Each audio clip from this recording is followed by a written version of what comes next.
대구은행 박인규 전 행장이 수사가 시작된 지 8개월 만인 다음 주 월요일 검찰에 출두합니다. 어제 구미초등학교 두 곳에서 집단 식중독 사고가 났는데 이 가운데 한 학교는 보고도 하지 않고 급식도 강행한 것으로 드러났습니다. 오늘 대구의 낮 최고 기온이 30도를 넘었습니다. 내일도 30도를 넘는 초여름 더위가 이어집니다. 법원 경매 직원과 이웃 주민 등 목소리를 바꿔가며 혼자 3명의 역할을 하면서 지인을 속여 2억 5천만 원을 가로챈 50대가 구속됐습니다. 여러분 안녕하십니까? 계속해서 대구 경북 소식입니다. 대구은행 채용 비리와 비자금 조성의 핵심 인물 박인규 전 행장이 다음 주 월요일 검찰에 소환됩니다. 수사가 시작된 지 8개월 만인데 혐의를 입증할 증거 상당 부분이 확보된 것으로 알려졌습니다. 윤태우 기자가 취재했습니다. 박인규 전 대구은행장이 피의자 신분으로 검찰에 출두합니다. 대구지방검찰청 특수부가 대구은행 채용 비리 혐의로 전 인사부장을 구속 기소한 지 6일 만입니다. 검찰은 압수한 채용 청탁 리스트와 전현직 인사 담당자 4명을 조사하면서 박 전 행장이 채용 비리에 관여했다는 진술과 증거를 확보한 것으로 전해졌습니다. 이게 입사가 되면 이거 누구도 아니다 하는 걸 적어놓는 게 있어요. 그러다 갈로열고 은행장 지시해라 채용했다 이런 적어놔보는 거야. 지금까지 파악한 채용 비리는 30여 건.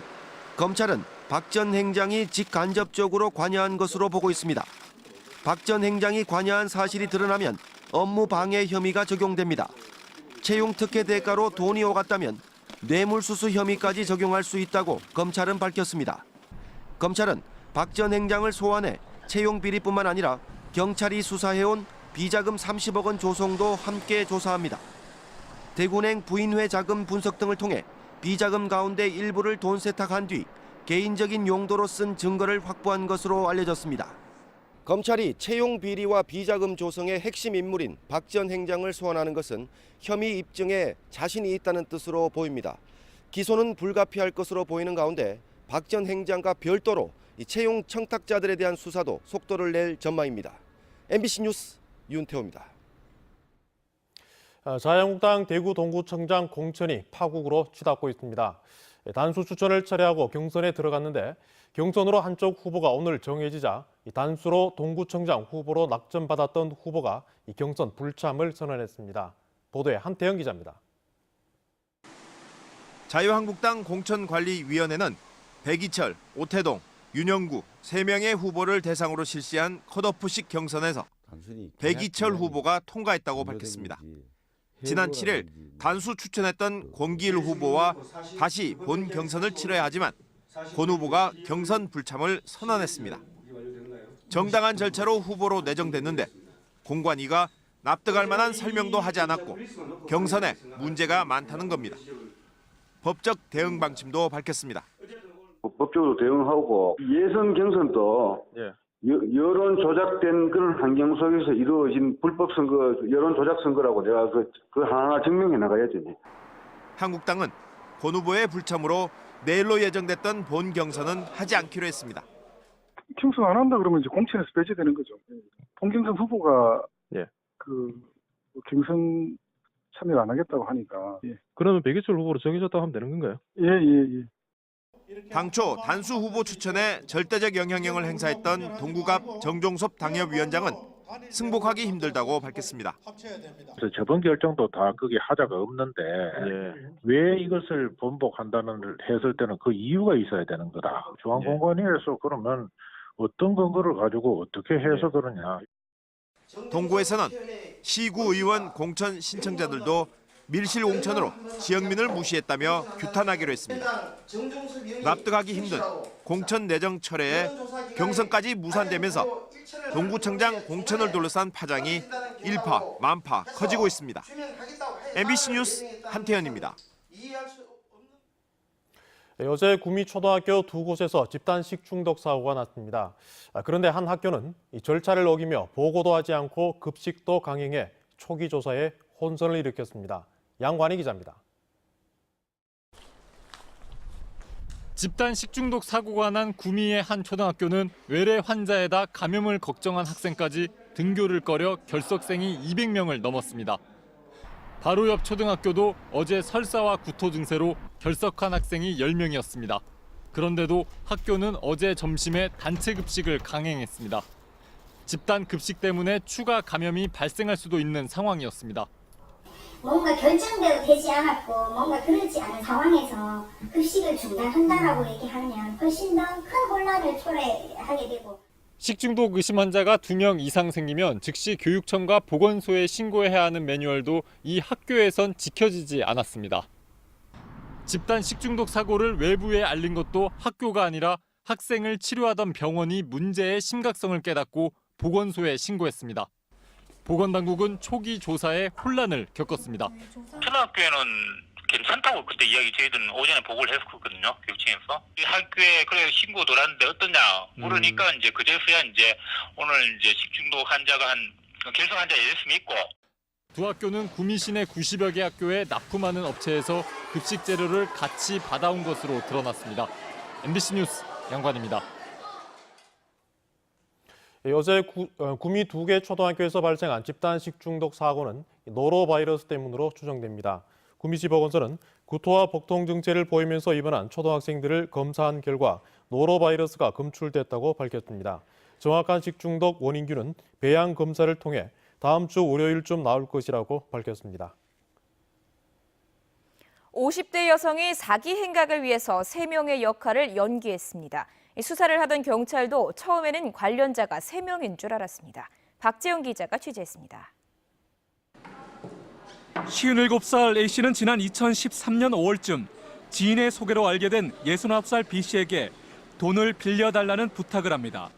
빌린 돈을 재판 경비로 쓴 뒤 승소하면 공탁금을 받아서 모두 갚겠다는 겁니다. 거짓말이었습니다. A씨는 도박 자금을 마련하기 위해 3명의 역할을 하며 B씨를 속였습니다. 지인의 이름을 빌려 개통한 휴대전화 2대로 목소리를 바꿔가며 연기를 했습니다. 소송 대리인으로 내세운 이웃 주민과 법원 경매 직원을 가상으로 내세운 겁니다.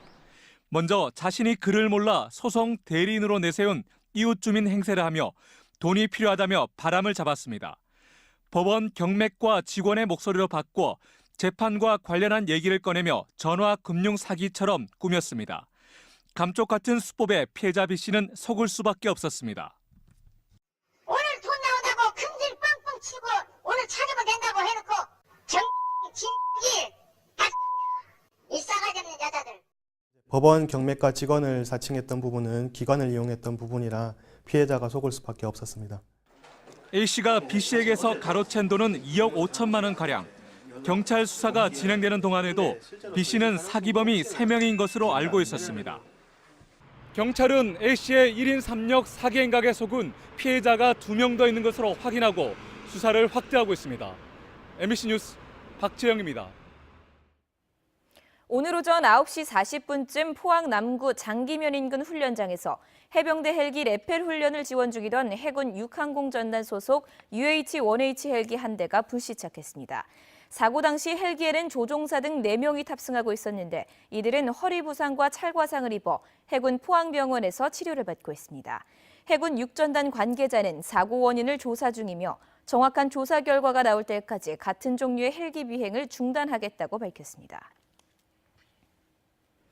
오늘 오후 3시쯤 중부 내륙 고속도로 양평 방향 선산휴게소 부근에서 1톤 화물차가 앞서가던 승용차를 들이받으면서 6중 추돌 사고가 났습니다. 이 사고로 화물차에 받친 승용차 운전자 33살 A씨가 숨지고 운전자 2명이 다쳐 병원으로 옮겨졌습니다. 경찰은 화물차 운전자가 앞을 제대로 살피지 않아 사고가 일어난 것으로 보고 있습니다. 오늘 대구의 낮 기온이 30도를 넘어섰습니다. 때이른 초여름 날씨가 찾아왔는데요. 반갑지 않은 미세먼지는 하루 종일 나쁨 수준을 기록했습니다. 자세한 날씨 소식 김영은 기상캐스터가 전해드립니다. 봄의 마지막 절기 고구인 오늘 대구 낮 최고 기온이 30.4도까지 오르면서 6월 중순 정도의 날씨를 보였습니다. 하루 종일 미세먼지 농도 나쁨 수준으로 수성못에 산책 나온 시민들은 가벼운 옷차림과 함께 마스크를 착용하고 때이른 초여름 날씨를 맞이했습니다. 마스크 좀 지키는 게 답답하네요. 안 하다가 하니까 많이 답답합니다 하고 또 안경을 써놓으니까 서이가 찌고 좀 불편한 데가 많습니다. 오늘 이렇게 반팔을 처음 입게 됐는데 날씨도 좋아가지고 나오니까 굉장히 좋은 것 같아요. 미세먼지는 근데 좀 아직 좀 심한 것 같아요. 수성못에 햇살이 쨍쨍 내리쬐고 있습니다. 따뜻하다 못해 다소 더운 오늘 평소 같으면 가득 차는 산책로가 미세먼지로 인해 한산하기만 합니다. 이번 주 낮 기온이 계속 오르면서 활동하기 좋은 날들이 이어졌는데요. 오늘은 종일 다소 탁한 공기가 참 아쉽습니다. 한껏 오른 낮 기온은 토요일인 내일까지 계속되겠습니다. 내일 대구 최고 기온 29도로 오늘과 비슷한 하루가 예상되고요. 오전까지 초미세먼지 농도가 높을 것으로 보여 황사용 마스크 착용으로 호흡기 관리에 신경 쓰셔야겠습니다. 일요일 비가 내리면서 기온이 다시 조금씩 떨어지겠습니다. 대구 낮 기온 23도로 예상되고 오후 늦게부터 비가 시작돼 그동안의 건조함을 해소하겠습니다. 기상캐스터 김영은입니다.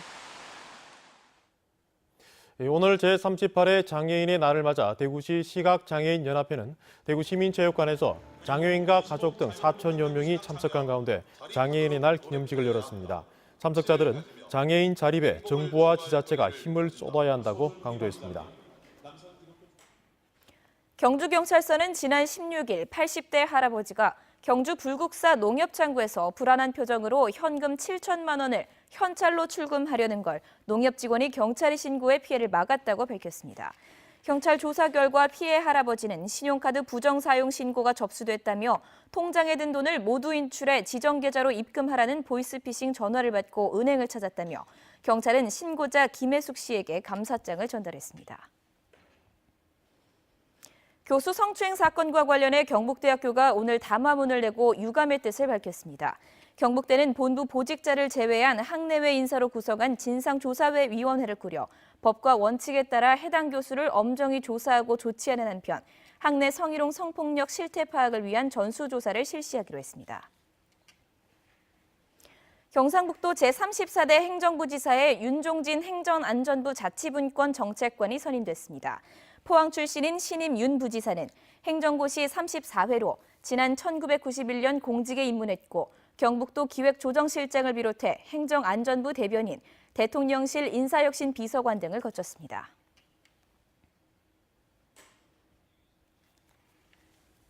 지금까지 대구 경북 소식 전해드렸습니다. 시청해주신 여러분 고맙습니다.